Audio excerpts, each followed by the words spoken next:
Welcome back, MTG Joe here. Today we are going to look at the weekly metagame breakdown for the highest performing best win rate decks in standard best of one up to Mythic rank.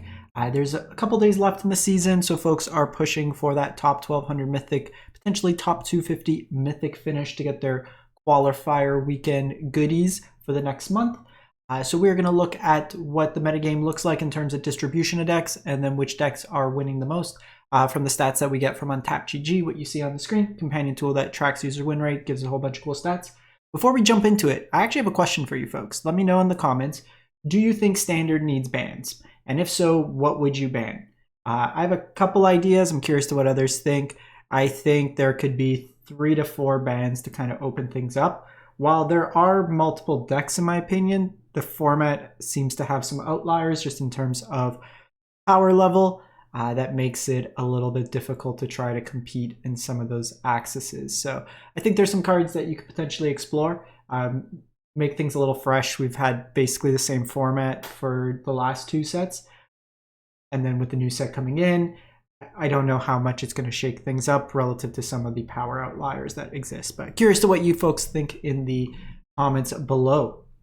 So looking at the popularity, Mono Black Midrange about 12%, Mono Red at 10, Omniscience Combo at 10, Esper Self Bounce 6, Azorius Control 5, then we have like your Auras, your Rakdos Aggro, Mardu Aggro, Boros Auras, Mardu Aggro, pretty much the same deck, just one will look to fling the creature through Callous Sellsword at your opponent. So in terms of looking at distribution, it's been pretty static. We've had Omniscience kind of peak around the time of the best of one qualifier. A lot of folks got in with that deck there. Largely can ignore what your opponent's doing and just win on turn 4, which is very powerful. But let's take a look. 69,000 games. Nice. Of the last week, 19th through 26th. Mythic rank cap. Highest win rate deck is the Mardu Aggro. 63%, 140 games.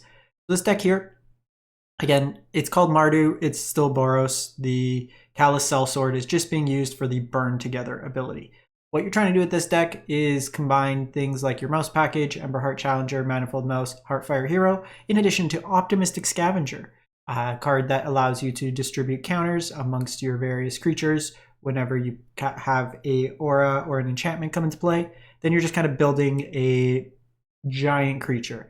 Ruckus for evasion, trample, cycles when it goes away. Feather of Flight gives flying, cycles right away. You have protection with Shard Mage, Sheltered by Ghost is removal, protection, and power boost and lifelink. Obviously, Monstrous Rage, very powerful, and Ethereal Armor to scale through damage. Strap on some Double Strike Trample thanks to Manifold Mouse, able to kill your opponent very quickly that way there. And then in a pinch, you just make a big creature and throw it at your opponent. From one red deck to another, we have the Mono Red Aggro deck, and we're seeing kind of the tech that's being adopted by a lot of these decks with Soulstone Sanctuary being added in. So this allows you to have more mice in the grind your matchups, gives you another way to attack into your opponent. Otherwise, the list is pretty stock. You have your Screaming Nemesis, Lightning Strike, Monstrous Rage.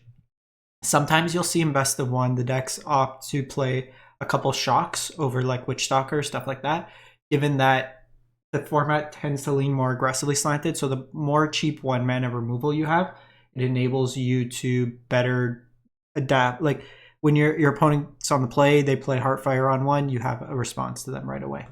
There is the lines though where you can just Witchstalker Frenzy your own Screaming Nemesis to redirect 5 damage through to your opponent. Azorius Omni. So this deck here, combo deck, can win on turn 4. Core of the deck, you want to put Omniscience into your graveyard. You bring it back into play with Abuelas. And then if you have another Omni, play it immediately. Otherwise, you're going to be playing Invasion of Arcavios or digging to find your Invasion of Arcavios. Invasion will get Season of Weaving. Season of Weaving bounces the board and makes a copy of Omniscience. You cast the Invasion again. And then you can basically keep looping Season of Weavings and drawing cards at that point. Return the creatures, draw 2 cards till you find your second Invasion of Arcavios. Once you have that, or actually once you just bounce it, you can just go get Beseech the Mirror. You beseech for the second invasion, play both invasions. This town ain't big enough. Get the Haunt the Network and just keep repeatedly casting Haunt the Network this town, bouncing back the invasions each time when they're in your graveyard. And then you basically just drain your opponent out over time. Cosmic Rebirth can be another way to bring back permanent to your hand if you need to. Negates, just in case like you mill over your invasions, stuff like that. The Azorius Enchantments deck, making a surprise appearance, 59%, 100 games. So this is kind of an aggressively slanted. You have Gremlin Tamer that's doing its Young Pyromancer impression, making you a bunch of tokens. Inquisitive Glimmer reduces the cost of your rooms and your enchantments, both from a casting and unlocking rooms. Sheltered by Ghost's removal, Silent Hall Creeper can creep in and copy stuff. Enduring Innocence as a way to draw you cards. You have Ethereal Armor, Shard Mage like the Boros version, and Optimistic Scavenger. So allows you to go wide, you get some utility out of the rooms. You have 2 rooms here, Grand Entryway. This one here, when you unlock this door, you create a Glimmer, and then when you unlock the other side, it puts counters on up to 2 creatures. You also have Bottomless Pit as a way to kind of bounce effects and get some utility there. There's like the Mythic White Room you could play. You could play more Enduring Innocence would probably be my choice, just giving you a little bit more card advantage. But yeah, kind of the idea, play a bunch of enchantments, go wide, and beat them down that way there. Mono Black Midrange or Mono Black Demons. Right off the bat, Soulstone Sanctuary should be in place of this Mishra's Foundry. I will make that change. Soulstone plays much better with the Unholy Annex in this package. So you have the Annex to draw you cards. You have the Bloodletter, Unstoppable Slasher, Splinter Twin combo. One-shots your opponent to death. Archfiend is another demon to kind of drain there. If you haven't seen in the new set, there's a 2-mana 5/5 demon that basically has kind of like a decay style mechanic that it dies once it attacks after the turn, but it's like a 5/5 trample for 2, but a demon. That could just be reasonable on curve. When it's in your graveyard, it has the ability to basically, it's almost like a pseudo board wipe effect out of the graveyard, which is kind of cool as well. Otherwise, this black deck is just going to be a bunch of removal options, Hand Hate, and then things like Deep Cavern Bat to attack your opponent's hand. You have Liliana's in here. But yeah, make this a Soulstone Sanctuary. You'll be much happier than the Mishra's Foundry. Jeskai Oculus, 57%. This deck here is about drawing and discarding, ideally putting an Oculus into your graveyard.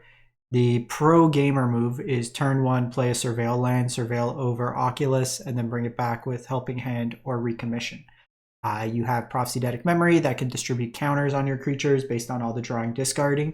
You have a lot of like looting effects, Bitter Reunion, Fear, Inti, Steam Core Scholar, so a bunch of ways to kind of get that effect. Inti actually exiles, so wouldn't trigger the Pross, but all the other cards do.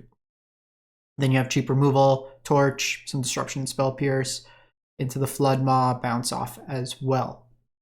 One thing you could do and consider is you're in a slightly more aggressive meta and you're running into a lot of the more linear decks. Lightning Helix is another cheap removal option, or like Elspeth Smite, things to consider. Even just more bounce could be reasonable to reset the Auras decks. Moving on, we got Mono White Lifegain, Timmy's first deck. So 56%. This deck's probably reasonable into like the red-based aggro decks, but it could get some like upgrades. Leyline of Hope, it's good when you can get it out, but also at the same time, it doesn't do much unless you're already kind of ahead. It just adds extra life gain to it. One thing that like I would say is the Enduring Innocence, just a way to draw some cards, could be reasonable in this deck. While you do have Knight Errant of Eos, I think just having that on curve, it's also Life Linker, can be a little bit more reasonable. I would probably cut these, trim a Linden maybe, and then play 4 Enduring Innocence as a way to kind of get some value there. You can also play like the Case as another life gain enabler. That's a little bit more sticky than some of the creatures, but this deck here is basically just things that gain you life, and then your Pridemate style effects, Johnny's Pridemate, Essence Chandler, try to make really big creatures, and then just outpace your opponent by gaining more life.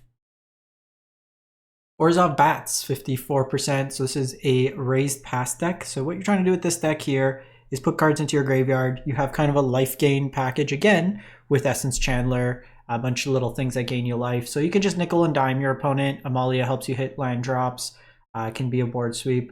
The Snarling Gorehound is the best card you can have on one, just because it allows you to start putting cards into your graveyard. Then what you want to eventually do is raise the past. You get all the creatures back, You have a bunch of things that gain life when they enter. Starscape Cleric then makes your opponent lose life. Sometimes these decks will play a sack effect, because you have things like Ilias Core when creatures die, but you're basically just going to try to drain them out that way there. 2-drop Cure is another way to reanimate some of your creatures. Then, so the Pixie decks, they had a reasonable representation for the day, but in Mythic rank, they didn't show up in the data set, but there's still folks playing it. Esper, so this one's from Sophist, they went 10-1 as an example. Similar to like the best 3 list, but we're seeing stock up play in some numbers. I do like this version here where they have like momentum breakers, nowhere to run, it's just heavier removal, as well as Sheltered by Ghost in the main board for the more aggressive meta. Just 2 Kaidos, 1 stock up. Stock up's better in best of 3, I think, as like a 2 to 3 of, because the games tend to be grindier. But this, basically, you're just going to be recycling your effects. Fear of Isolation, Nurturing Pixie picks up your removal. You have Hopeless Nightmare that can be picked up and eat away at your opponent's hand. And then you have your like This Town, Storm Chaser talent loops that let you keep bouncing your stuff, your opponent's stuff, and kind of get virtual card advantage by repicking up your spells and getting to cast them over and over again. Nowhere to Run's very strong because against things like Shard Mage Rescue, it just ignores the text around Hexproof. And then lastly, I love Kittens with kind of a lie. They love rabbits right now, not cats. 65, 44, 60% with rabbits into Mythic. This deck here, there's a couple different versions you can build it, but with the rabbits deck, you are basically playing a synergistic creature pile. So you can go tall, you can go wide. Valley Mightcaller gets bigger when other rabbits come into play. You have things like Valley Questcaller, that's a Lord effect. Phineas can put counters, but then going wide, Burrow Guard Mentor scales and based on the number of creatures you have. So things like Hop 2, it kind of fuels it in that regard. Then this version here, playing Sheltered by Ghost, the mono red decks can be a little problematic. Getting a big creature out with lifelink can help you pace them in that regard. And then Requisition Raid against temporary lockdown, incidental stuff, and just being an anthem effect for your team. Strong. So that's pretty much it for the week. Let me know what you think and what you think about the bannings, and we'll take it next time. Have a good one. Stay safe.